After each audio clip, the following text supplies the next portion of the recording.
Welcome. My name is Eileen Lagath, and I'm the Associate Director of the Center for the Study of Religion.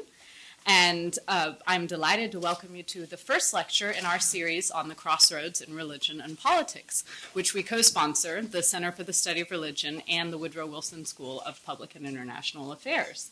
We started putting on this series in 1999 at the request of a student, and the two centers have been collaborating and putting on the lecture series annually ever since. And obviously, it's a very popular lecture series and a very popular speaker tonight. So over the next several months, we will host lectures by Robert Barnett of Columbia on modern Tibet, former Ambassador Tony Hall, Jok Madit Jok on Sudan, Timothy Shaw on 20th century political secularism, and Robin Wright on the future of the Middle East. For a list of all currently planned CSR events that include this series, there's a little thing of calendars.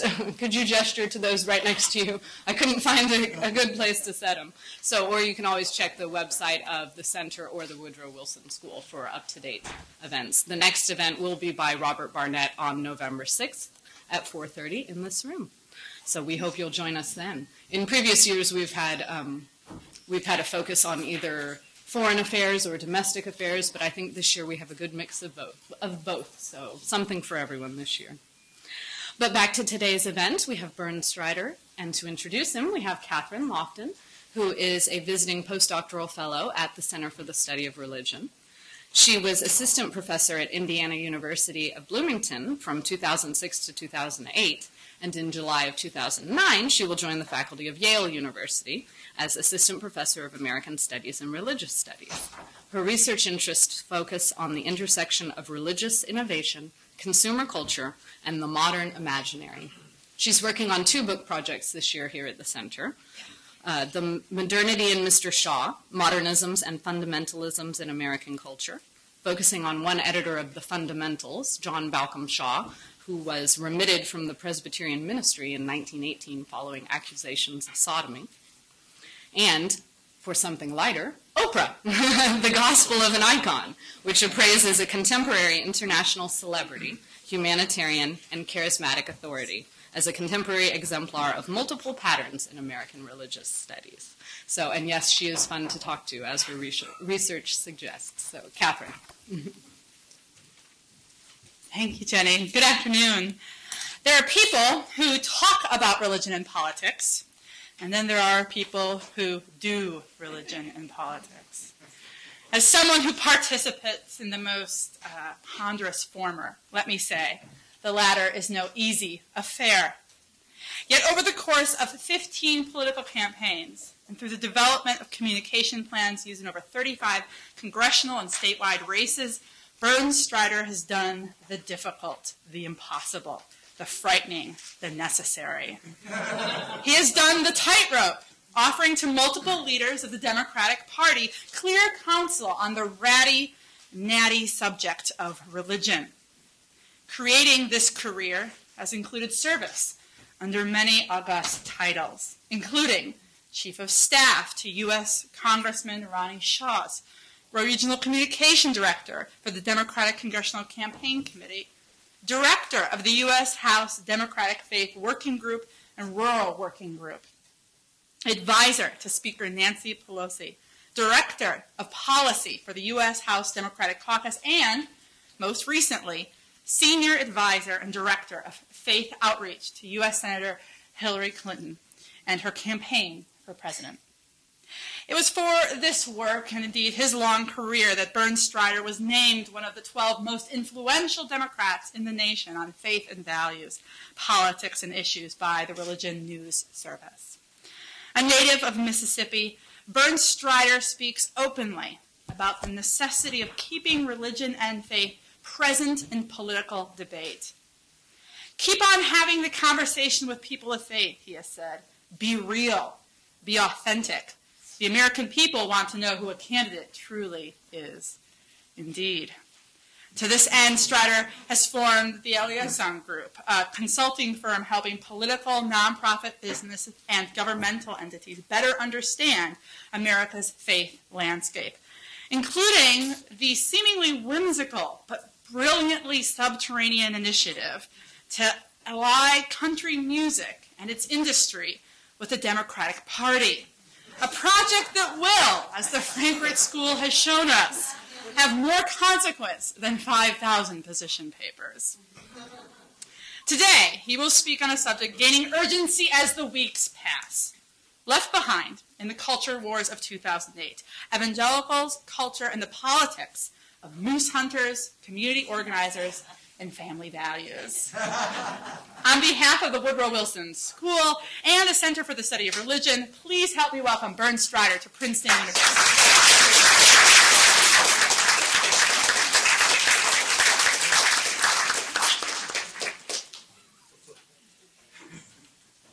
Thank you, Professor. That was interesting. This is a nice pulpit. I like this. Thank you for bringing it in. I am glad to be here today. It's delightful to be in Princeton, and I got here yesterday and spent some time with some friends and got out into the community, and it was indeed a nice little sabbatical that I took. I didn't realize I was going to take it, and emptied my BlackBerry just a couple of times yesterday, and and I'll be back at it later tonight. And when I get back to the room, back to work, there's lots going on around the country. My new little firm, and that's what, if you follow through with the introduction, following a losing race, you either become a consultant or a professor. That's what you do. And but I'm working with various clients. I have 26 congressional races that I'm working in. They're all, the party would call them red to blue races. They're all targeted races that we're working in around the country, and still doing some work with the Clintons and their global initiative and a new little PAC that she has started. And then working with Vice President Gore and his climate change campaign, the We campaign, which is something I'm really excited about and glad to be part of. So, I am busy, but it is an honor to be here, and I'm glad to be here today and just to spend a little time talking to you all, and then maybe we can have a conversation. When I was a little younger, I used to try to hide where I'm from, and somebody finally said, you can't do it. So I gave it up. And then again, when I was younger and before I was married, I discovered that the accent was indeed helpful out in town. And, there were a few here or there that would find it kind of charming. So what a day to be talking about the campaign. The stock market's still treating us pretty rough. And I hear Governor Palin is on the warpath and pushing in some cultural challenges, some cultural type things that aren't related to the economy, but things they find important. Maybe they are. You look at some of the polling, you find a country that's kind of split 50-50 along these things. We've ran across this before. Country split down the middle, some previous elections, and we're kind of headed that way again in a lot of ways. And it'll be interesting here. Where are we? We're under 30 days now, I think, to see how that pans out and how it impacts our congressional and Senate races, what they end up looking like. We could end up, we're going to end up with a different Washington. It'll be interesting to see which one it is. I think that the Senate and the House are both going to be more Democratic. And, I don't know what the odds are right now in Vegas, but I would put the White House being Democratic too. But I think that remains to be determined. In getting ready for this, I was thinking about a lot of different things and then trying to pare it down on how to open this up and just kind of walk through some of the experiences I have had and put them in a context that can help us all. And there's a perspective here, there's a frame here that I think matters, that I'm going to walk through very quickly, that has to do with where I'm from and how it has shaped a little bit who I am, but also what it says about where our culture is today. You don't have to remind me when I'm finished with this all the things I left out, because I'm going to do a very quick walk through contemporary history. You go back to, I'm from Mississippi, a little town that hangs out over the edge of the Delta. In fact, half my county's Delta, half of it's hills. The Delta side's flat, and it's all cotton. I'm from the cotton side. We say that our fields there, the cotton fields, are 2 looks long. You look, then run down there to where your eyesight gave out and look again. Very big fields. But growing up there, I used to hear lots of stories about my family, about my community. The cotton farm that connected to ours belonged to the Winter family. William Winter went on to be governor in Mississippi in the early 80s. He's my godfather. Grew up he was the only child. My dad had 1 brother. So it was 2 in that family, so they were very small families for the Depression era down there in Mississippi. When radio came, all of a sudden, these homes were connected to a little bit larger world. They'd gather together on Saturday nights, turn on the radio, and they'd listen to WSM out in Nashville. They'd listen to the Grand Ole Opry. They'd all gather together in the homes that had radios, and they'd experience that together. And all of a sudden, you had a little bit different shape, size, nature of a community that they were participating in out there, way out from the county seat of less than 9,000 people, by the way. And fast forward a few years, television came. My grandfather was the first one in our neck of the woods to have a TV. Not making this up, he finally built bleachers in one end of the room because on Saturdays everybody would come. Trucks and cars would be parked all around the house. People would come in and they'd watch TV together. The Louisiana Hayride, the gospel singing Jubilee, which was still on when I was growing up in the 70s. And they would listen and they'd watch this together, and they'd see these country music singers that they had only met, previously in high school gyms. But now they could see them, on TV. Elvis was there. Of course, Elvis was just up the road at the time, but, Elvis came along a little later. The Gaither family, Bill and Gloria Gaither, came on later. Open your hymn book now, you'll find 12 to 15 hymns by the Gaithers.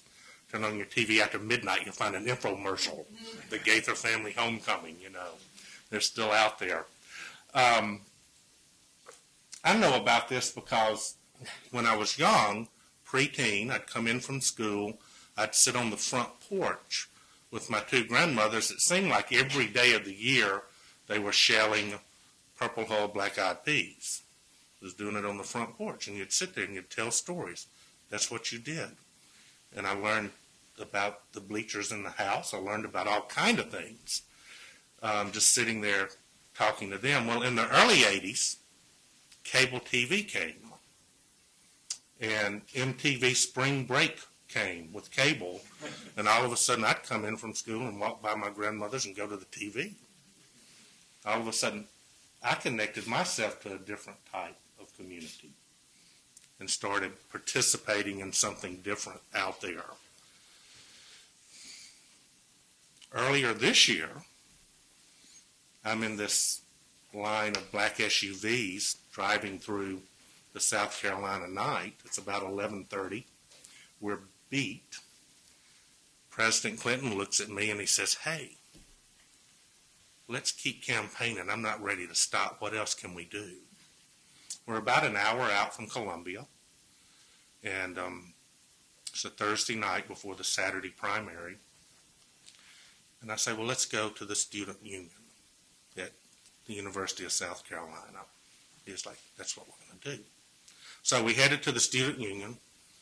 It's about midnight when we get there. This motorcade pulls up in front of the student union.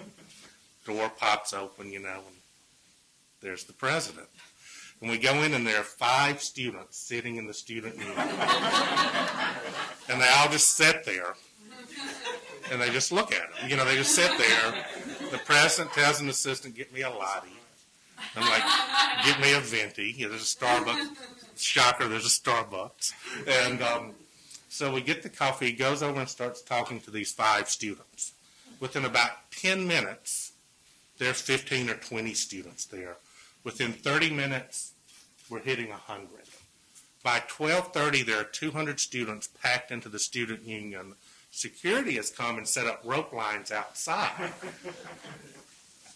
And the president pulls up a stool, and for an hour and a half till about 1:30 or 2, he has a conversation with us, just really special evening. He's talking about planting grass on your roofs and dropping the core temperature, 15 degrees in your house, and this is what you do. And, he's just having a blast, and the students are engaging and stuff. But I'm really interested in what's probably 700 students now packed in and around the union.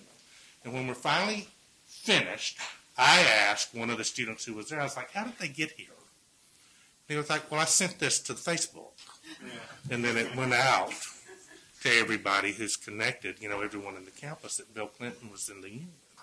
So everyone came on, and I'm thinking, oh, my goodness, 1984 at Ole Miss would have had to run down the hall screaming, And so I got on Facebook the next day. I was really fascinated in the ability to do that, and I enjoy it now. So Facebook. There's a lot of things that happen in our lives that change the nature of the way we communicate and changes the nature of the communities we participate in. The way we dialogue, the way we discuss, the way the world expands, contracts. You can Facebook with the planet, but I go on it and I create a group for the church in Hong Kong I worked at in the mid-90s. I dig out a place for community for me. So, and it seems to me that technology and other things are more rapid in their advancement. Therefore, we have this option for community to be changed and shaped and reshaped more often than not. I mean, people are twittering now, and I'm not sure what that is, but I bet I like it, and I end up doing it soon. So what's the constant? Why out there in rural Mississippi, where I grew up, when on Thursday nights, it's not on the air now, but this one comes to mind, everyone would be watching Will and Grace, just like they would 2 blocks from Zabar's, just like they would in the Tenderloin district in San Francisco. Everyone in the country watches Will and Grace, and they laugh and they enjoy it. You turn off the TV set, and you still have a very different opinion, largely speaking. It's not a blanket. I'm not throwing a blanket over my community. You still have a different opinion, more conservative opinion of that lifestyle than you do in those other places. And they can be pretty hard-headed about it, too. They believe very strongly in it. So there are constants, too, while we change. And, I would say that one of the key constants is faith, is religion, is through all that happens, there's still the First Baptist Church on Main Street and the St. Paul's Episcopal Church on Main Street. I'm telling you all about my hometown. First United Methodist on Line Street. Still with the Bible, still with the same universal truths, and still teaching and raising kids through Sunday school in various ways that share these constants. So what do we do with that in 2008? What are the dynamics that impact us today as we move forward and into the future, and how do we deal with that? Because, some days it seems like we're just going to bust our heads open ramming into each other over cultural differences, religious differences, and other days we see and discover the better angels in us, and we discover ways to talk and dialogue and get along. So faith in politics, faith in culture, It's what I want to talk to you a few minutes today, and I want to talk to you about in the very contemporary history, like the last 4 years, how we got here, and talk about being here, what's going on, and then talk about our role. So how we got here, and this is from the perspective of a couple of decades. I think we can all agree on this, that for several decades now, the Republican Party has been very active in the faith community. Democrats, not so much. Well, it's an interesting thing to do from my opinion. It's an interesting thing to do when you're a political entity whose goal is to get elected, to not engage that community when 25% of the country is evangelical, 28% of the country is Catholic, 12% of the country is mainline, 88% of the country say they believe in God. It's an interesting place not to interact with the electorate. So that always bothered me when I got to Washington a decade ago. 4 years ago, Senator Kerry lost. We all remember that. And for days and a few weeks afterwards, all the writing was about values voters. It was about what happened in Ohio, out in the micropolitan towns, 50,000 or less. We were all in the cities looking for voters. They were out in other places. They were profiling and modeling church groups, finding ways to talk to them. We were in the city listening to Bruce Springsteen. The day after that, I'm in San Francisco with then my boss, Speaker Pelosi, then Leader Pelosi. And, you know, she basically said to me, she's like, I don't think this is going to fix itself. And I was like, no, ma'am, I don't think it is either. And so let's try to find a solution. Let's be part of the answer. It's all about it. Extremely devout Catholic, very devout. And we came up with the idea of creating the House Faith Working Group. Now, this is an entity that still exists. It's very active. It's open to members of the Democratic caucus who want to participate. And the goal is not to get press. The goal is not to use it as a platform for message. The goal is to have conversations. The goal is to extend an invitation and bring Bishop T.D. Jakes to Washington, close the door and let him have a conversation with 55 members of the Democratic caucus. Rick Warren, Joel Osteen, clergy that aren't name brands but hold a lot of value out in the country. And we did that. We did that for a couple of years. Still doing it, but leading up to 2006, and we started learning that we could do that out in the country too, that Democratic members in districts in Indiana, in Texas, in Sugar Land, and all around the country could reach out into their communities and call up the Baptist ministers and say, you know, I really haven't visited with you in your flock for a very long time. I would like to do that. If you'd help me find 12 ministers, let's sit down and close the doors and talk. And let's find some places that we can work together. There needs to be some places we can work together. What we discovered is that there are lots of places. And we discovered also that if you focus that way, you can spend a whole lot of time talking about some common ground issues instead of fighting over 2 or 3 hot button issues. You can talk about poverty in Darfur. You can find common ground. We decided that the federal budget was a moral document. That, you know, when you spend your money, you're pretty serious about it. You know, you're going to spend it on priorities that matter to you. And therefore, it's a moral document. We started talking about it like that. We started working with churches and faith groups to develop, faith-based studies over the budget, and how choosing to spend so much here, you don't get to spend so much over here on Head Start, stuff like that. And we started applying principles to it that came from the church. And it led us through 2006. We really focused in on some districts we won. We got a majority back. And I hope I'm not being too biased. I don't know how else to talk, but just to be a Democrat.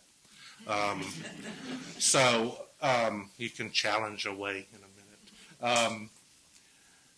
So we really applied ourselves to this. And we kept a couple of rules that I thought was important and that everybody else agreed. And one is that you're authentic, you don't make this up, who you are. And one reason I do that is because I think you get caught sooner or later, especially talking about the foundational core of who you are, talking about faith and values, that you don't use it to attack, you use it to define who you are. And that's a tough one sometimes, especially when you get down to the moment of winning and you have something faith-oriented possibly or values-oriented on your opponent and you need to go after them. And you can get yourself caught very quickly in a dilemma of right and wrong. And you have to deal with that constantly. It's kind of like, the Bible says you have to renew yourselves daily. Well, you sure as hell have to renew yourself daily when you're trying to apply faith to politics. And it's important to do. So, with all of this going on, there were some interesting things also happening in the faith community. Evangelicals in particular were expanding the plate of issues they want and are talking about. Some of the older leaders were passing away or just getting old. The new leaders stepping forward like Reverend Warren and others. And just rank and file evangelicals kind of started flexing their muscles saying, enough of us just fighting or just talking about 2 or 3 issues. Let's talk about all the issues that always matter to us. And so in terms of our listening sessions, I was telling you about our outreach. That provided even a stronger platform for us to connect out there. We're still doing that. The Obama campaign, I believe, is doing a very nice job right now, reaching out especially into younger evangelical circles. It's hard to measure in a lot of ways because there's just it's not just a nice talking point. There's an incredible percent of young Americans who only use cell phones. There's no way it's very hard to test them right now in surveys. So I think there's a lot going on there that we're not even aware of. So there's a lot of very, very interesting things going on out and about the country that brings us to being right here. And here we are in this campaign. My firm, for example, and I mentioned this to Paul last night. So it's very interesting. This is something I learned. We've got this project going on where we're modeling the country, which means that, in essence, that we have databases that are sizable, and we know who they are. It may be a group of databases that went to certain types of Christian rock concerts. That right there can tell us a good bit about who that voter is. It may be a database of people who, attended a Catholic conference at Calvin College, or something like that. That tells us a lot about who those people are. But we may only have 800,000 people. But in this database, if you take it and if you know certain things about them, you can build a model of who they are and apply it to a database of the whole country. And you build a profile, and then that profile runs through the system, and you get back, likely people who are like that, people who are likely like this database. And we've been working on that. We've been modeling it. We're getting up around 75-80% predictability right now. I can't talk stats with you. I'd have to bring my staff. This just tells you the sum total of what I know about what we're doing at my firm. But, what's interesting, if you discover a person, if you have a Protestant, pretty sure they're evangelical, and then all of a sudden already in a database you're using, somehow there's some consumer data in this household usually does their grocery shopping on Tuesday nights. For whatever reasons, most evangelicals who always go to Wednesday night prayer meeting, they grocery shop on Tuesday nights. It's not Thursday night, not Friday, it's Tuesday nights. That's when they grocery shop. So all of a sudden you know that this person is probably a really avid churchgoer. They make it to prayer meeting, which means very, very likely they go to Sunday service and Sunday night service. So that also starts pushing them in the direction of being more conservative. So you start figuring out things about what they believe on abortion, on gay rights, on other issues. You're able to start tagging them, and then you know how to communicate with them. So that's one thing we're doing, and it's paying dividends. We're going to be working in these databases around the country this time to some degree, and we're going to keep improving and getting to know our country better. So I thought I'd tell you that little story there. I like the story a lot, and I like what we're doing there. The presidential campaign in 2008. This is where the moose hunting comes in. Obama, Biden versus McCain, Palin. The economy versus the culture. I think what's really interesting here is that there's a significant cross current going on right now. You've got a bad economy, like bad, right? We've got some problems. And you've got some very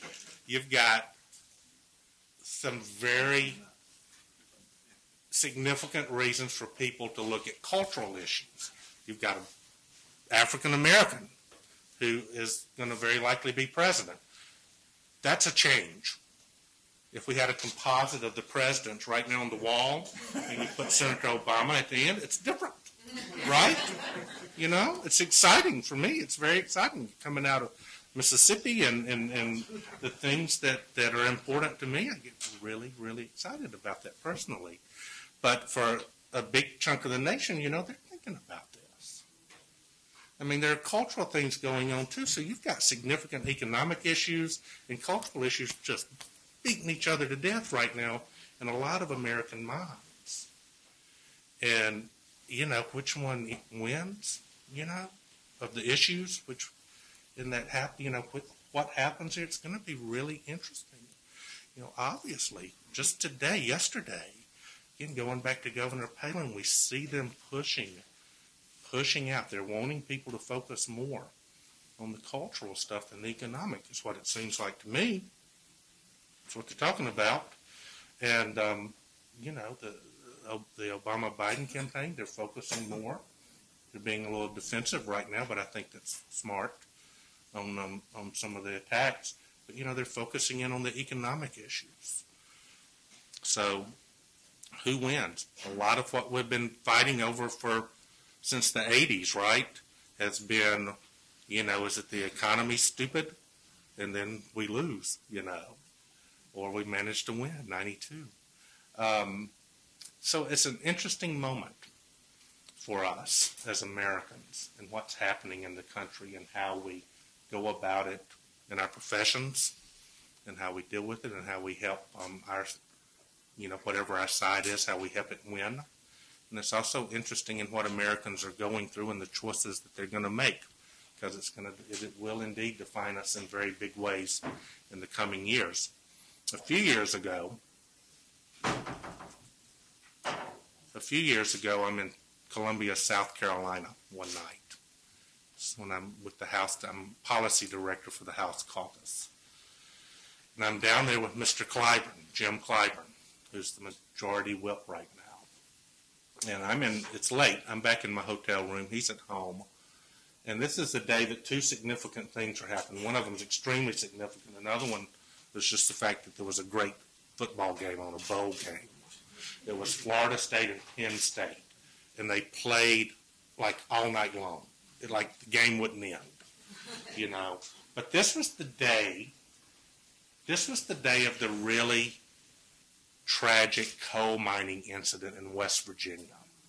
Now, if you remember this, and the football game plays important here in a minute, if you remember this, it was announced at one point that they had been found alive.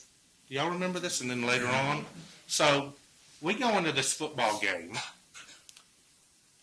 with this idea that the family members are in a church near the coal mine. It's a white wood frame church, that they've been told that their family members are alive, and then the football game starts. So you're feeling pretty good. Clyburn and I were emailing back and forth. We're talking about the game, talking about stuff. It's a great game. Game goes again. It's just triple overtime. It goes all evening. The game ends. I switch to CNN.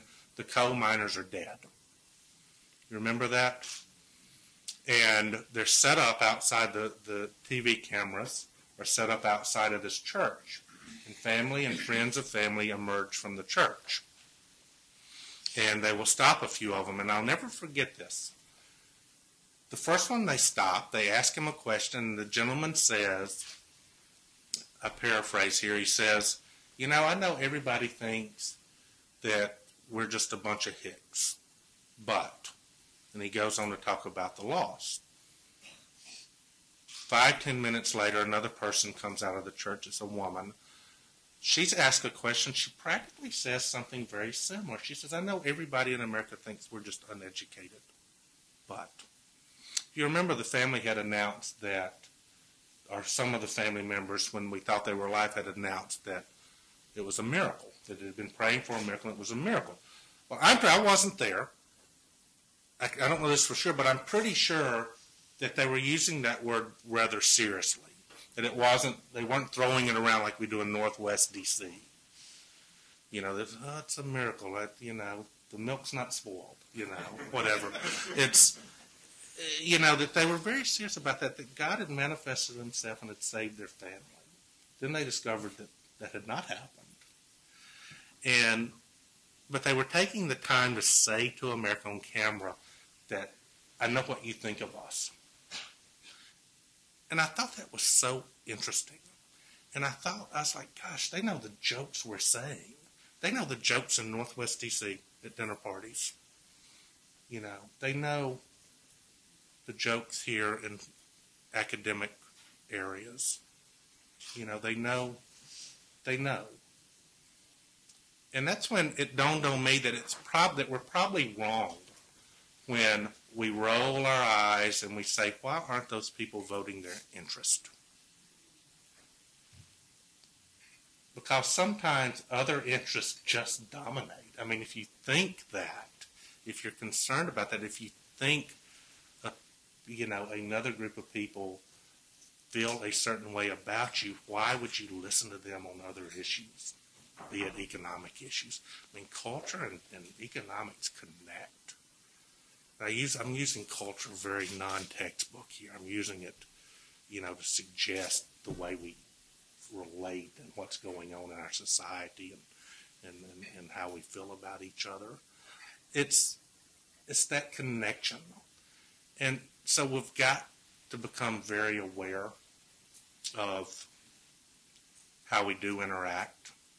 We've got to become more aware of the whole of America, because we're all watching the same TV. We're all listening to, and please don't confuse this that y'all think I do not enjoy Saturday Night Live skits, because I do. But, there's got to be a level, there's got to be a place for it, and there's got to be a place for people to laugh at all of us, and we laugh at ourselves, and that for us to understand and connect and respect the whole of this country. Be it coal miners, be it moose hunters, be it small town mayors. I think about all the small town mayors down on the Texas coast. They're probably doing a pretty good job right now taking care of people. Be it God and how we all relate to God, whether we're full 7-point dispensationalist, whether we're, priesthood of the believer Southern Baptist, whether we are high church Anglicans, whether we're Muslim, whether we're Reform or conservative Jews, whatever. you know, the opportunity to dialogue and respect, to have those conversations and find the places we can work together. It's a great calling. It's a really higher calling in a lot of ways because we're so challenged sometimes to get past the cultural challenges that are around us. Because I can assure you that there are policy issues that drive me today, tomorrow, on election day, and for the next 20 election days away from the current Republican nominees. And I can assure you that I find a huge gulf, personally, between what I deem as the experience level needed for the vice presidential nomination. But I can also assure you that I will really, really fight for their right to be respected and for us to focus in on just those issues that really matter. Now, there's also a political reason to do that too, because what I find when I go home or when I'm out traveling around the country and listening to people is that when we do, and when I say we, please take that for what it's worth, that when people do, you know, jump on someone for being from a small town, they feel like they've all been slapped. Or when we do,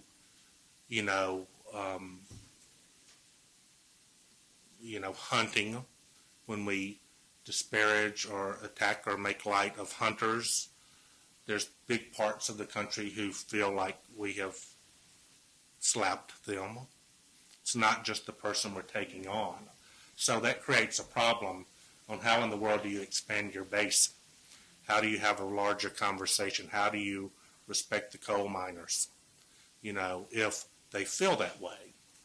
So I think it's extremely important, and that's why one reason I enjoyed working for the Clintons is because this is kind of Bill Clinton 101, is that how in the world are you going to have a conversation if they won't let you in their living room? So, that's kind of my message, if there is a message here, that we have a role to play, and that's for us to push for the better angels. First, for us to fight like hell for our candidate, whoever that is, and go help them win, for truth and respect, and it's also to defend to just the last breath the right of every single person to have a pulpit in the public square, regardless of how big their faith is, how little, how secular, how anything. There's a place for their voice in the public square. Front porch of democracy. I live about 1 mile from it. It's one end of the National Mall, and it is the front porch. My grandmamas would have been very comfortable on it. And we all should be very comfortable there on that front porch of our nation's capital, where everyone can have something to say and something to do. Now, there's something interesting, and this is what President Clinton told those students at the University of South Carolina. And I think that this is really, really valid in this election. It's like every generation gets to change the world. We do. Everybody has a chance to change the world.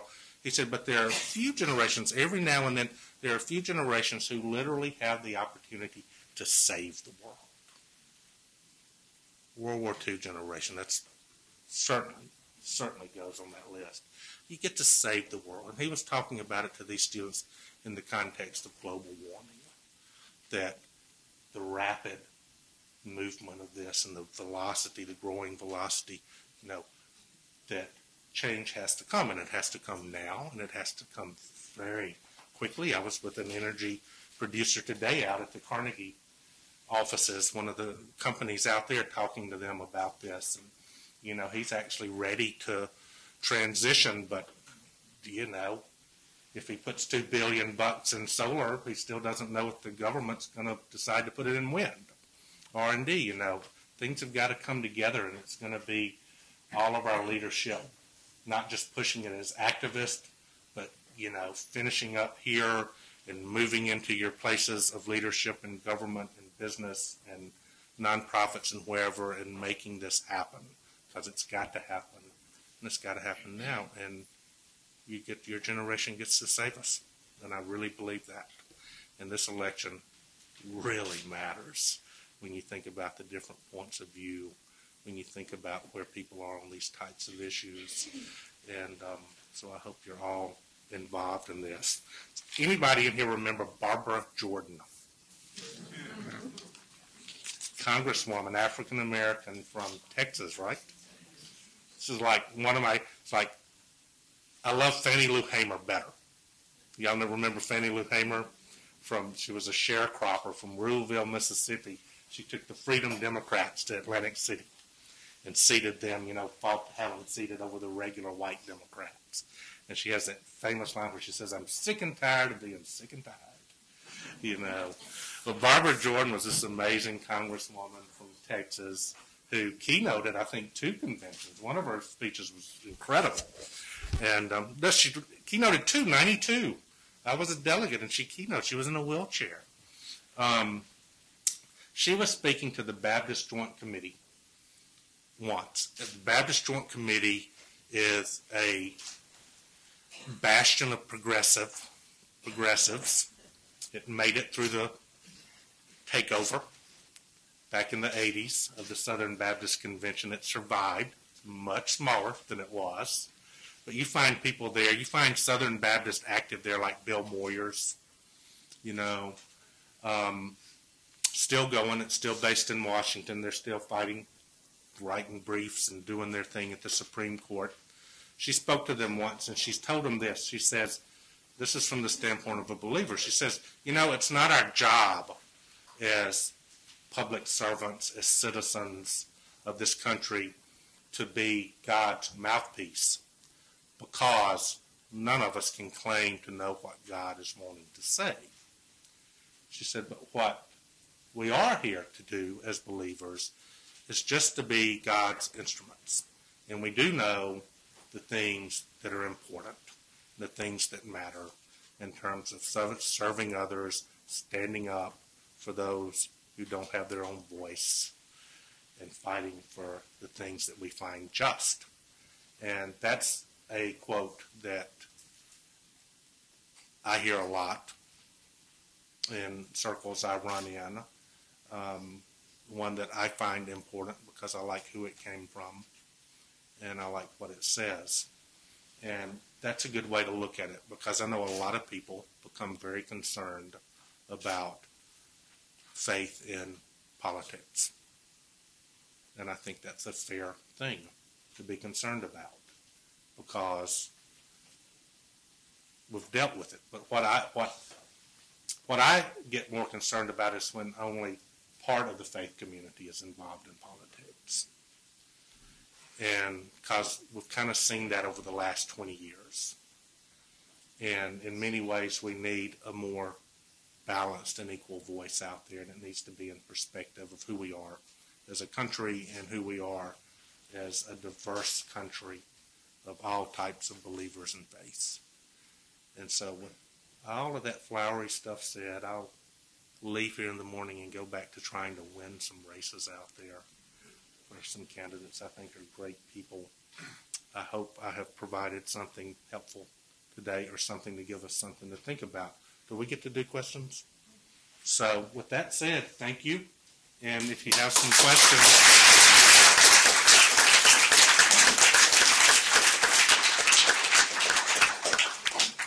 Yes, sir. Do you think religion should have a role? I do, yes.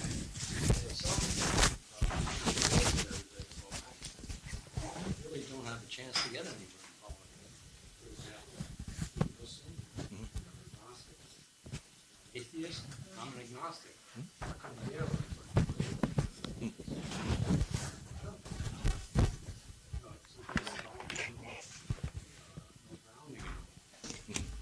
I don't know how you would change that. Yeah, can you repeat the question? Well, he maybe was you saying repeat as the an question. agnostic, he doesn't think it's right or fair that it would be hard for him to run for office. Yeah.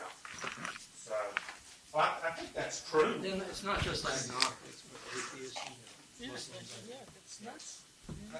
I mean, I think that we would have to agree that would be tough. Not necessarily at a local level.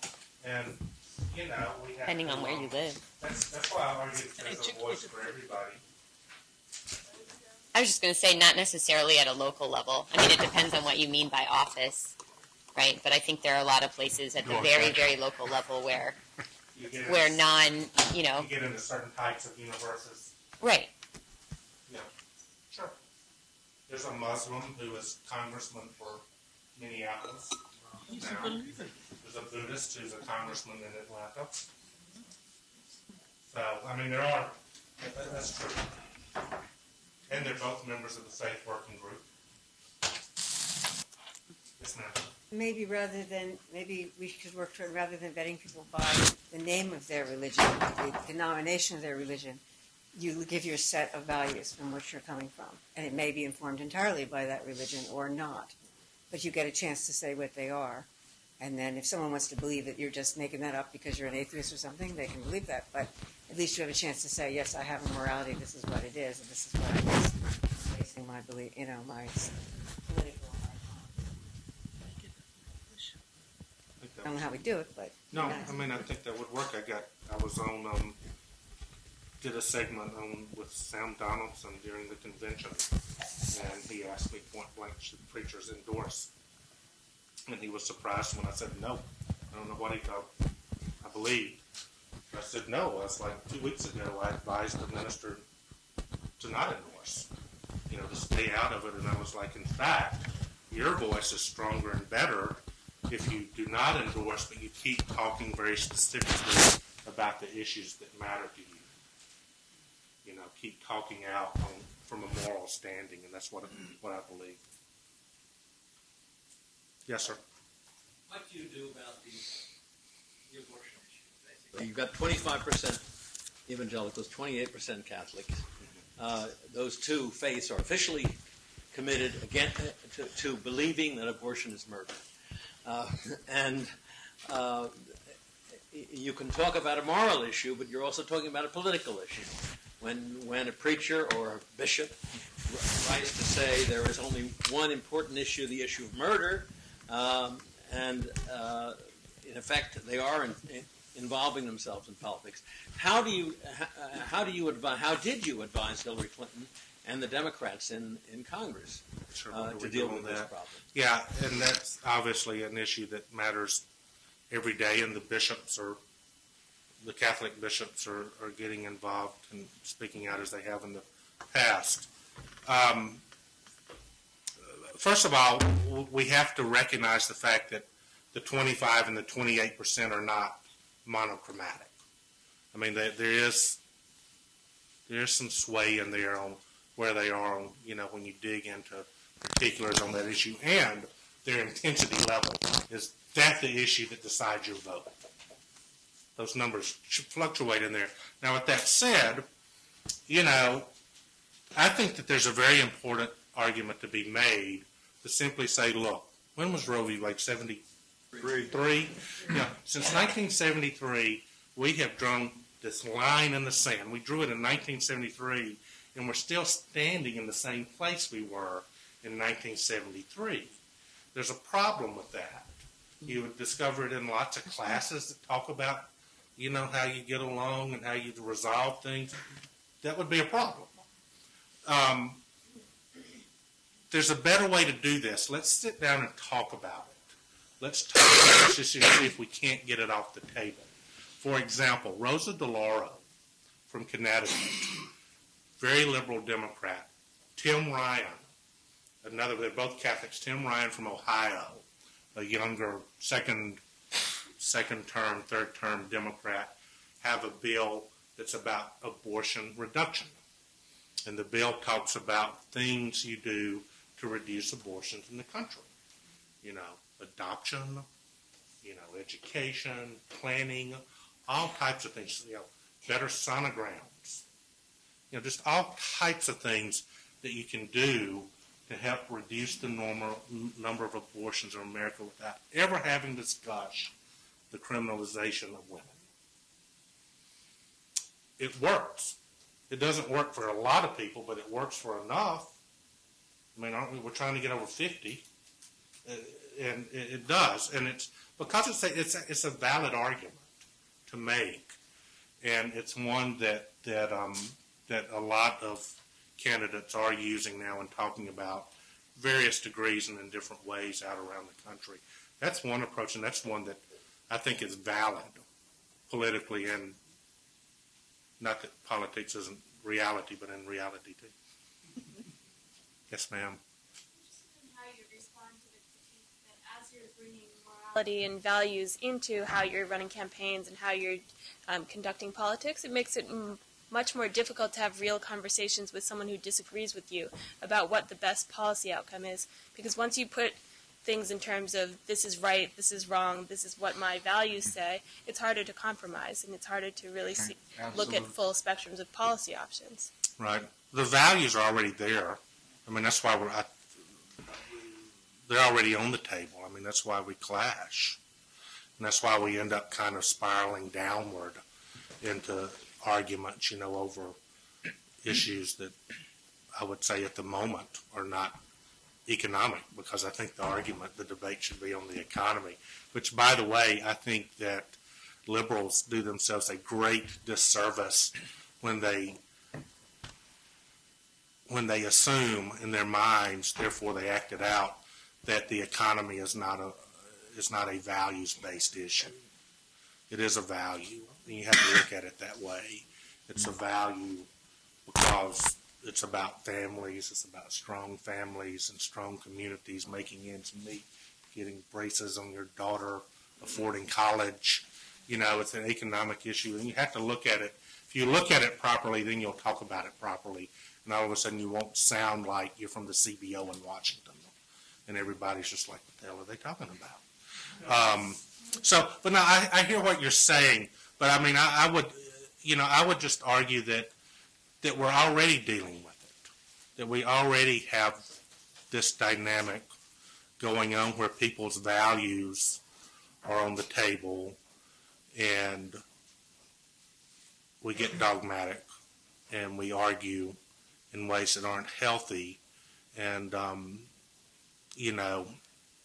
if we just frame it properly at first and say, yeah, we all have some points of view here, and if we sit down and look, I'm telling you, sometimes we have to break this down. We can't look at this as some type of national conversation with every American.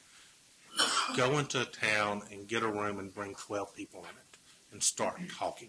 And you would be amazed how fast you can virally move a universe of people by doing that. So that's a good question. Yes, ma'am.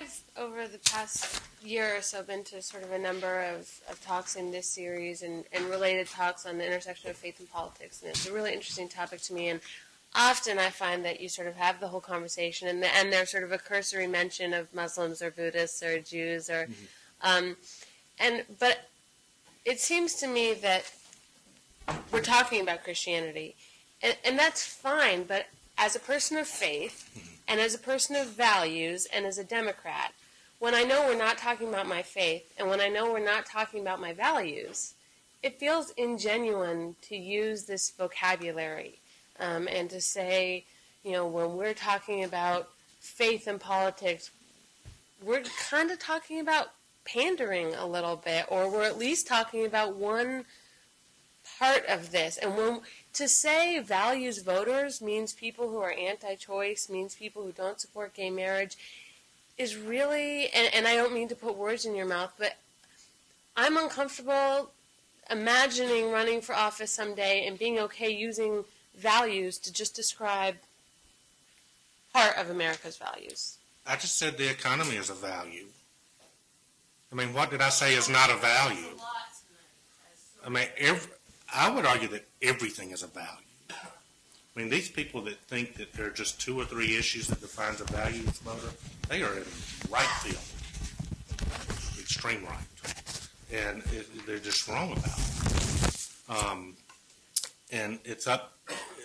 And what I'm saying is, if you want a chance, there's a political reality here that has to do with winning or losing.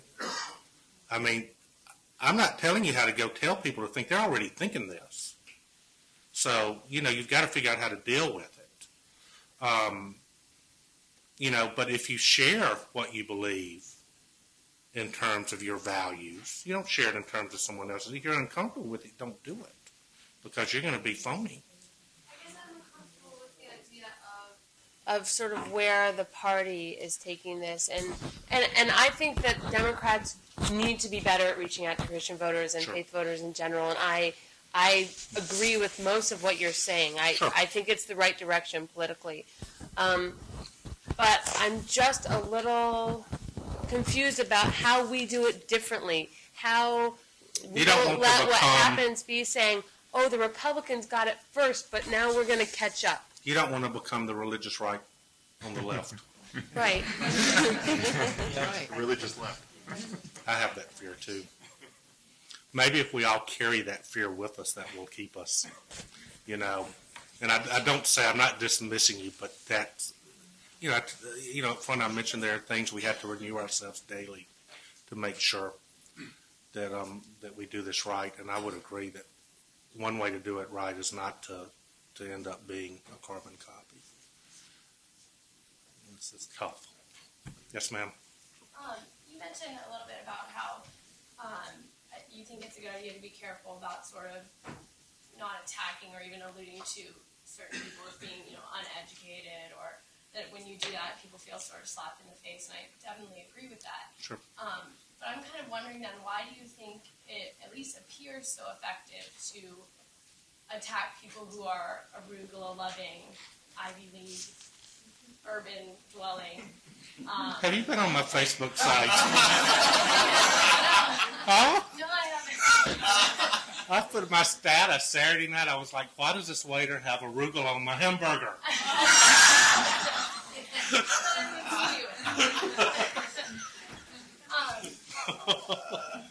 So my question is, do you think there's just less people in the country who feel slapped in the face by that, or is it maybe not as effective as a lot of the media or whatever perceive it to be, or? Yeah. Electorally speaking, Yes. There are different sizes and populations. But, what's fair, if we're going to do this, then we have to apply this to everyone, right? Yeah. So I'll take my arugula comment down. Now, I understand what you're saying, and it's very easy. It's extremely easy when I'm out, in the country somewhere, working with a candidate or someone. I can very quickly, intuitively say, let's hit the establishment. Let's go after them. And after 10 years in Washington, I'm not even sure who the establishment is. Every time you get to another plateau, they're not there. Where are they?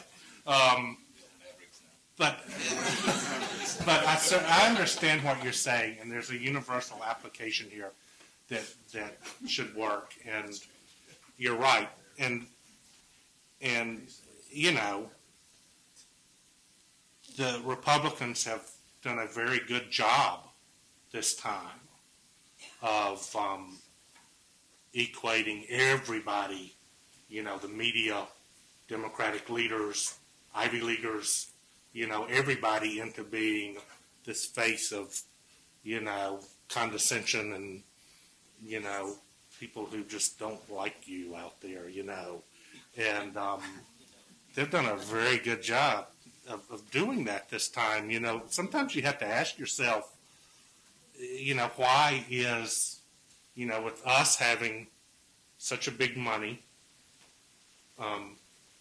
so much money in the bank, so much on the other side, us being Democrats, with every political wind at our back, with the economy in the gutter, with the Republicans being in charge, why is it just 5 or 6 point difference? We hadn't turned the corner yet, and we've got a challenge. We are, and we're going to win, but there's a big challenge out there. Some of it will come down. Some of the answer to that is race. It just is, and we have to deal with that. But gosh, who would have thought, 8 years ago we would be on the threshold of electing a black as president. But some of it is this cultural gulf. I've been hopefully sharing something smart on it, and so that's a good question. Yes, sir. If we fast forward, say, 50 years, do you think we will look back and say that, what we're talking about here today is a negative force that has contributed to the decline of America in the world? Or do you think that it'll be a source of a strength that leads to a revival of America? Is this negative energy or is it positive energy? Which energy? The whole debate about culture wars. I think it depends on what we do with it. I mean, it's anytime you get to a moment of change. I thought about this a lot during the primaries when, you were going to come out of it either with a black person or a woman. Either way, you had significant change coming down the line. And I would think about the fact that, both in the process, because we spend all our lives in process, so we've got to apply something decent to the process. We can't wait for the end. Is where do we take this? Do we take it into the gutter? Do we fight it over race? Do we fight it over, misogyny? Do we, what do we fight over here? Or do we find the better angels in us and, talk about the type of beloved community that Dr. King dreamed of? Do we do those things? So it depends on us. Where do we take it? I mean, again, to allude to President Clinton, he said the other night on TV, don't ever count America out. That's been people's mistakes for a long time when things got tough, and they always rose to the occasion and exceeded. And, my guess is we do that again, but it depends on our choices that we make. Yes? No, right behind you, and then you. I'm interested in kind of this idea of what faith-based community, the future of faith-based community organizing. I spent the last 3.5 years as a community organizer on the southwest side of Chicago. A community organizer from the southwest side, not the southeast side. But it was in the same network, right? The Industrial Area Foundation network that Obama came out of. And I worked primarily within Catholic churches in the Mexican, American, and somewhat declining white Irish, white Lithuanian community. And my experience is just the Catholic Church is dying. It's dying in the United States, right? And especially the Catholic Church that was the Catholic Church that kind of created, what I would call, social justice, kind of fighting for the working class. And I wonder if that's the case. I mean, you kind of talk about how there are places in the South, and I do think within, especially the evangelical community, we have these, mega churches, and people are flocking to places where they're looking to be connected. But if the Catholic Church is turning into a sacrament factory and nothing else than that, what does it mean for the future of community organizing within the Catholic Church? And I guess, I will just leave it at that. One thing, and I had this in my notes, I just must have skipped it. Community organizer. I think that part of that interesting moment where we kind of went back and forth over community organizers was vernacular. Because I thought about that really hard, and I looked at what community organizers are. And back home, they would have just simply been missionaries. It was just a different word. When I was in Hong Kong for nearly 3 years with the Southern Baptist Convention, the youth minister, and doing a lot of work out in Western China. We ever heard of the Hereford Project? We had a goat project. We were helping farmers in Western China out to grow their local economies through goat farming. And, but just a thought, just something to throw out. That's a great question, and it's a little bigger, I think, than Catholicism. Fastest growing denomination in the nation is United Pentecostalism. explosive. It's just growing everywhere. You can go a great example is Fayetteville, North Carolina, where, and there's hundreds of them, and all over the country, the West especially. But used to, you think of a Pentecostal church in a city. Fayetteville's a micropolitan area, fairly sizable. It's a regional hub for shopping. Used to, you would find the Pentecostal church on the edge of town, maybe in one of those strip malls, right? That's where you find it. So, one of the largest, most expensive-looking buildings in the center of Fayetteville today is First United Pentecostal Church. And a lot of the elected officials of that community go to church there now, or that's where they're members. You find that all over the country. And you find a huge exodus from the Catholic Church to Pentecostalism within the Hispanic community. Just evangelicalism writ large, but Pentecostalism in particular. I think that the question you ask should be applied to Catholicism and mainlines. Yeah. Episcopal, Methodist, Lutheran, Presbyterian, the main lines. Because there's some similar challenges there. There's decline in denominational membership. What looks like you go to, First Baptist Church in Lexington, Kentucky, and the only thing you don't experience on Sunday morning is pyrotechnics. I mean, you've never seen anything like it in your life. But you go downtown to, the Episcopal Church, and, some people have driven in for it to attend, and the church is half full, and, you have high church service. I'm getting way out of my, the area where I'm comfortable sharing anything smart, but maybe one over the seminary. But, it's a huge problem out there, but it displays itself in the culture, too, when James Dobson can hit a button and deliver a message to nearly 3 million people. And when, the closest database I know of on the progressive base side is Jim Wallace, whose database is about 250,000. And that is evangelical, largely. So, I know I'm just agreeing with you. That's just a significant question, and I do know that a lot of denominations are talking a lot about it now and trying to understand better how to develop. The fastest growing United Methodist Church in America, the fastest growing is in Kansas City. It's a mixed church, about 50-50 white and black. The senior pastor is a black guy, Emmanuel Cleaver, who's a member of Congress, Congressman Cleaver. It's the United Methodist Church. He has a lot to say about it. Come to Washington, we'll go to lunch with him. He has a lot to say. Last question? Yes, sir.